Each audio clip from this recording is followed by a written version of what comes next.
എല്ലാ വിദ്യാർത്ഥികൾക്കും പുതിയൊരു വീഡിയോയിലേക്ക് സ്വാഗതം. ഈ വർഷത്തെ കേരള എഞ്ചിനീയറിംഗ് ആർക്കിടെക്ചർ അതുപോലെ തന്നെ മെഡിക്കൽ അനുബന്ധ കോഴ്സുകൾ അതുപോലെ ഫാർമസി കോഴ്സുകളിലേക്കുള്ള പ്രവേശന പരീക്ഷയായിട്ടുള്ള കീം 2024 പ്രവേശന പരീക്ഷയ്ക്കുള്ള അപേക്ഷ ക്ഷണിച്ചു. ഈ വർഷം കമ്പ്യൂട്ടറൈസ്ഡ് രീതിയിലായിരിക്കും എക്സാമിനേഷൻ ഉണ്ടാവുക. അപ്പോൾ ജൂൺ 1-ാം തീയതി മുതൽ 9-ാം തീയതി വരെയാണ് വിവിധ കേന്ദ്രങ്ങളിൽ വെച്ച് ഈ ഒരു പരീക്ഷ നടത്തപ്പെടുന്നത്. അപ്പോൾ നിങ്ങൾക്ക് എപ്പോഴാണ് എക്സാം എന്നുള്ളത് നിങ്ങളുടെ അഡ്മിറ്റ് കാർഡിൽ കറക്റ്റായിട്ട് രേഖപ്പെടുത്തുന്നതായിരിക്കും. അപ്പോൾ വിദ്യാർത്ഥികൾക്ക് ഈ ഒരു ബിഫാം കോഴ്സും അതുപോലെ തന്നെ എഞ്ചിനീയറിംഗ് കോഴ്സിലേക്കുമാണ് ഈ ഒരു പരീക്ഷ നടത്തപ്പെടുന്നത്.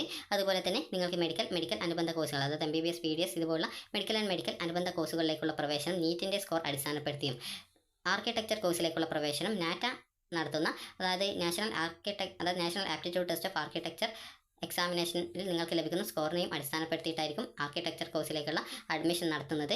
അതുകൊണ്ട് തന്നെ വിദ്യാർത്ഥികൾക്ക് ഈ ഒരു കീം പരീക്ഷ വഴി നിങ്ങൾക്ക് ബിഫാം അതുപോലെ തന്നെ എഞ്ചിനീയറിംഗ് കോഴ്സിലേക്കാണ് പ്രവേശനം ലഭിക്കുക. ബിഫാം മാത്രം ആഗ്രഹിക്കുന്ന വിദ്യാർത്ഥികൾ ഈ ഒരു പ്രവേശന പരീക്ഷയുടെ ഫിസിക്സ് ആൻഡ് കെമിസ്ട്രി സെക്ഷൻ നിർബന്ധമായിട്ടും എഴുതേണ്ടതാണ്. അതുപോലെ തന്നെ എഞ്ചിനീയറിംഗ് ഫാർമസി പ്രവേശന പരീക്ഷയിൽ എഞ്ചിനീയറിംഗ് പരീക്ഷ എഴുതുന്ന വിദ്യാർത്ഥികൾ ഫിസിക്സ് കെമിസ്ട്രി സെക്ഷനും അതുപോലെ മാത്സ് സെക്ഷനും എഴുതേണ്ടതാണ്. അപ്പോൾ നിങ്ങൾ ഈ ഒരു അതായത് എഞ്ചിനീയറിംഗ് അതുപോലെ ഫാർമസി അതുപോലെ മെഡിക്കൽ അനുബന്ധ കോഴ്സുകൾ അതുപോലെ തന്നെ ഈ ഒരു ആർക്കിടെക്ചർ കോഴ്സുകൾ പഠിക്കാൻ താല്പര്യപ്പെടുന്ന വിദ്യാർത്ഥികൾ ആണെങ്കിൽ ഈ ഒരു 4 കോഴ്സുകൾക്ക് കൂടിയുള്ള അപേക്ഷ ഒറ്റ അപേക്ഷയായിട്ടാണ് നൽകേണ്ടത്.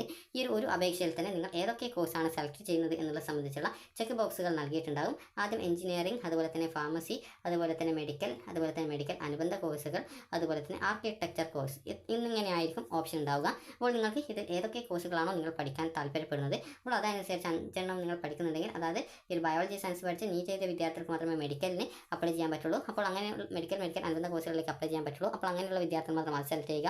അതുപോലെ തന്നെ ഫിസിക്സ് കെമിസ്ട്രി അതുപോലെ തന്നെ മാത്സ് മാത്രം പഠിച്ചിട്ടുള്ളവർ അവർ എഞ്ചിനീയറിംഗ് ഫാർമസി അതുപോലെ ആർക്കിടെക്ചർ എന്നിവയ്ക്ക് അപ്ലൈ ചെയ്യാവുന്നതാണ്. അപ്പോൾ ഈ രീതിയിൽ നിങ്ങൾക്ക് ഏതൊക്കെ കോഴ്സുകളാണോ വേണ്ടത് അത് നിങ്ങൾ സെലക്ട് ചെയ്യണം. ഒരു അപേക്ഷ മാത്രമേ ഒരു വിദ്യാർത്ഥി നൽകാൻ പാടുള്ളൂ. അതുകൊണ്ട് തന്നെ ഒറ്റ അപേക്ഷയിൽ തന്നെ ഈ ഒരു കോഴ്സുകളൊക്കെ ചൂസ് ചെയ്യേണ്ടതാണ്. അപ്പോൾ ഒന്നിൽ കൂടുതൽ അപേക്ഷ നൽകി കഴിഞ്ഞാൽ ആ ഒരു വിദ്യാർത്ഥിയുടെ അപേക്ഷ റദ്ദ് ചെയ്യുന്നതായിരിക്കും. അതുപോലെ വിദ്യാർത്ഥികൾക്ക് അപേക്ഷ നൽകുന്നതിന് മുമ്പായിട്ട് വിദ്യാർത്ഥികൾ എന്തൊക്കെ കാര്യങ്ങൾ ശ്രദ്ധിക്കണം എന്നുള്ളത് നോക്കാം. അപ്പോൾ വിദ്യാർത്ഥികൾ എഞ്ചിനീയറിംഗോ അല്ലെങ്കിൽ ബിഫാമോ അല്ലെങ്കിൽ എഞ്ചിനീയറിംഗ് ബിഫാമോ രണ്ടും എഴുതുന്നുണ്ടെങ്കിൽ ജനറൽ കാറ്റഗറിക്ക് 875 രൂപയും SC വിദ്യാർത്ഥികൾക്ക് 375 രൂപയും ST വിദ്യാർത്ഥികൾക്ക് ഫീസില്ല. ആർക്കിടെക്ചർ മാത്രം അല്ലെങ്കിൽ മെഡിക്കൽ അനുബന്ധ കോഴ്സുകൾ മാത്രം അല്ലെങ്കിൽ ഇവ രണ്ടും കൂടി എഴുതുന്ന വിദ്യാർത്ഥികൾക്ക് അതായത് എഴുതുന്നതിൽ അതിന് അപേക്ഷിക്കുന്ന വിദ്യാർത്ഥികൾക്ക് 625 രൂപയും SC വിദ്യാർത്ഥികൾക്ക് 250 ST വിദ്യാർത്ഥികൾക്ക് ഫീസില്ല.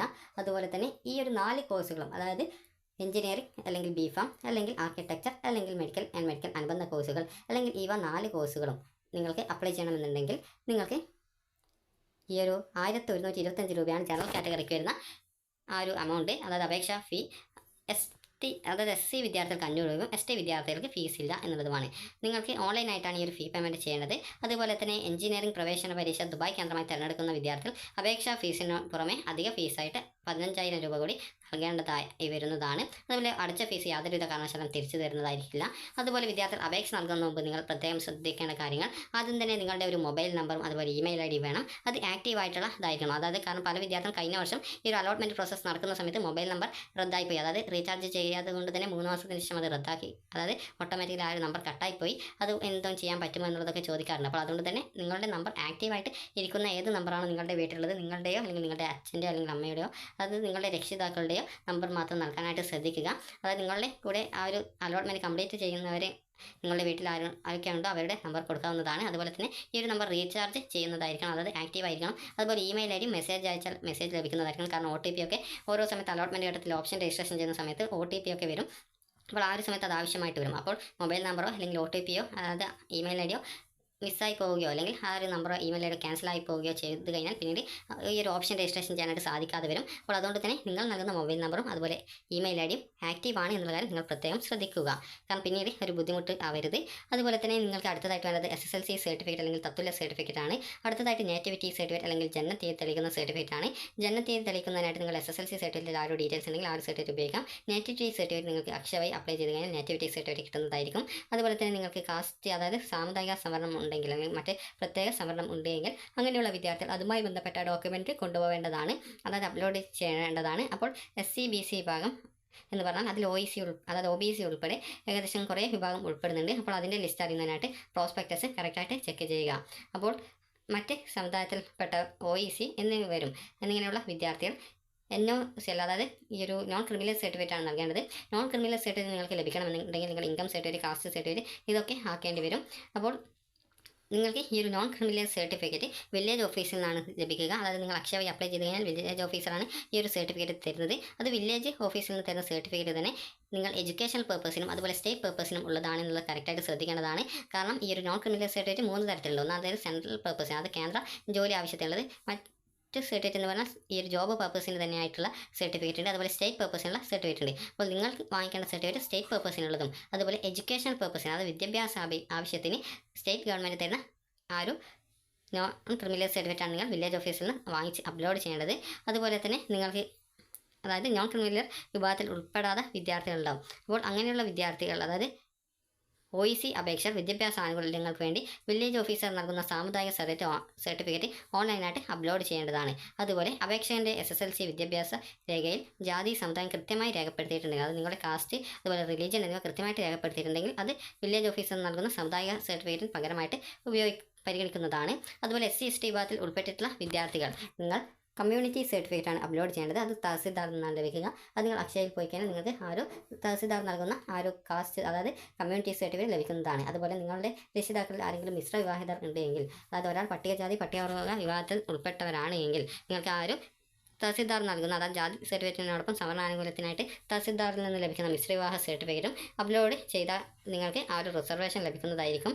അതുപോലെ തന്നെ നിങ്ങളുടെ അതായത് ഈ ഒരു EWS വിഭാഗത്തിൽ ഉൾപ്പെട്ടിട്ടുള്ള വിദ്യാർത്ഥികൾ, അതായത് സാമ്പത്തികമായിട്ട് പിന്നാക്കം നിൽക്കുന്ന സവർണേതര വിഭാഗക്കാർക്ക്, അതായത് EWS സർട്ടിഫിക്കറ്റ് നിങ്ങൾ വില്ലേജ് ഓഫീസിൽ നിന്ന് വാങ്ങി അപ്ലോഡ് ചെയ്യേണ്ടതാണ്. അപ്പോൾ വില്ലേജ് ഓഫീസിലും ആണ്, അത് നേരിട്ടിട്ടാണ് ഈ ഒരു EWS സർട്ടിഫിക്കറ്റ് കിട്ടുക. അക്ഷയ വഴി ലഭിക്കുമെന്നുള്ളത്, EWS സർട്ടിഫിക്കറ്റ് കിട്ടുമെന്നുള്ളത് സംശയമാണ്. അപ്പോൾ അതുകൊണ്ട് നിങ്ങൾ അക്ഷയമായിട്ട് കോൺടാക്ട് ചെയ്ത് ആ ഒരു ഡീറ്റെയിൽസ് കറക്റ്റായിട്ട് മനസ്സിലാക്കുക. ഇനി വല്ല റിസർവേഷൻ ഉണ്ടെങ്കിൽ അതുമായി ബന്ധപ്പെട്ടുള്ള റിസർവേഷൻ സർട്ടിഫിക്കറ്റിൽ നിങ്ങൾ വാങ്ങിച്ച് അപ്ലോഡ് ചെയ്യേണ്ടതാണ്.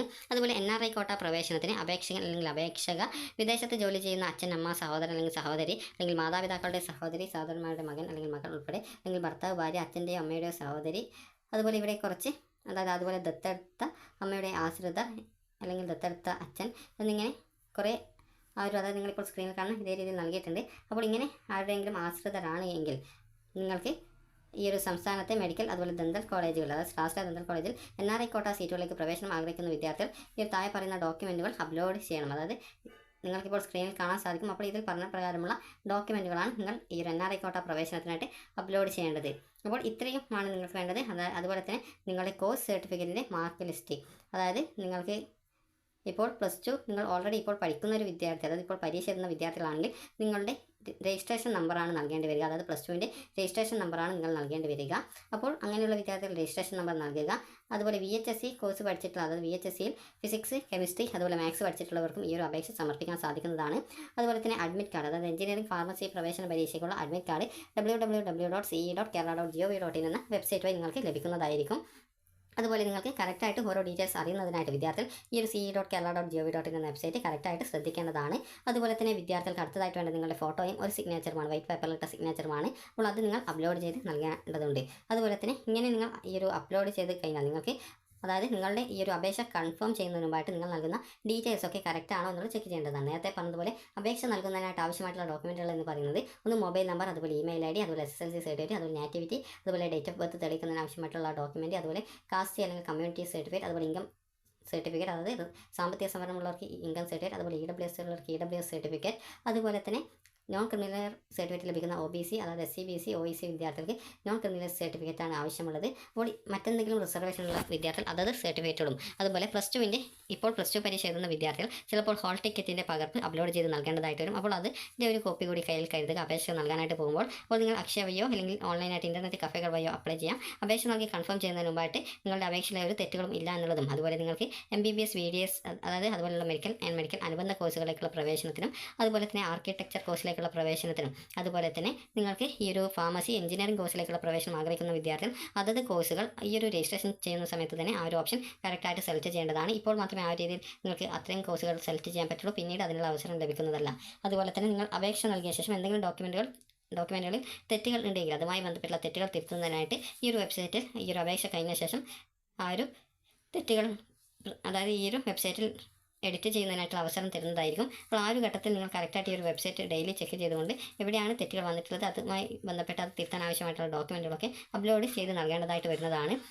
അപ്പോൾ അതുകൊണ്ട് തന്നെ വിദ്യാർത്ഥികൾ കറക്റ്റായിട്ട് നിങ്ങളുടെ ആ ഒരു, അതായത് ഇമെയിൽ ID അതുപോലെ പാസ്വേഡ് എന്നിവ ആക്റ്റീവായിട്ടുള്ള അതായത് ഇമെയിൽ ഐ ഡി പാസ്വേഡല്ല, email I D phone number എന്നിവ കറക്റ്റാണ് എന്നുള്ളത്, അതായത് നിങ്ങൾ നൽകുന്ന ആക്റ്റീവായിട്ടുള്ള നമ്പറും അതുപോലെ പാസ്വേഡല്ല അതായത് ഇമെയിൽ ഐ ഡിയും കറക്റ്റാണെന്നുള്ളത് ശ്രദ്ധിക്കേണ്ടതാണ്. അപ്പോൾ ഈ ഒരു വീഡിയോ നിങ്ങൾക്ക് ഉപകാരപ്രദമായിട്ടുണ്ടെന്ന് കരുതുന്നു. അപ്പോൾ വിദ്യാർത്ഥികൾക്ക് കൂടുതൽ ഡീറ്റെയിൽസ് അറിയുന്നതിനായിട്ട് ce.kerala.gov.in എന്ന വെബ്സൈറ്റിൽ നോട്ടിഫിക്കേഷൻ ആൻഡ് ഗവൺമെൻറ് ഓർഡേഴ്സിൽ വിജ്ഞാപനം കൊടുത്തിട്ടുണ്ട്. അതുപോലെ എങ്ങനെ അപ്ലൈ ചെയ്യണം, എന്തൊക്കെ ഡോക്യുമെൻറ്റുകൾ തയ്യാറാക്കി വെക്കണം എന്നിവയെക്കുറിച്ചും അതുപോലെ പ്രോസ്പെക്ടസും ഇതുപോലുള്ള കുറേ ഡീറ്റെയിൽസുകൾ വെബ്സൈറ്റിൽ തന്നെ നൽകിയിട്ടുണ്ട്. അപ്പോൾ അതൊക്കെ ഡൗൺലോഡ് ചെയ്ത് ജസ്റ്റ് ഒന്ന് വായിച്ച് മനസ്സിലാക്കുക.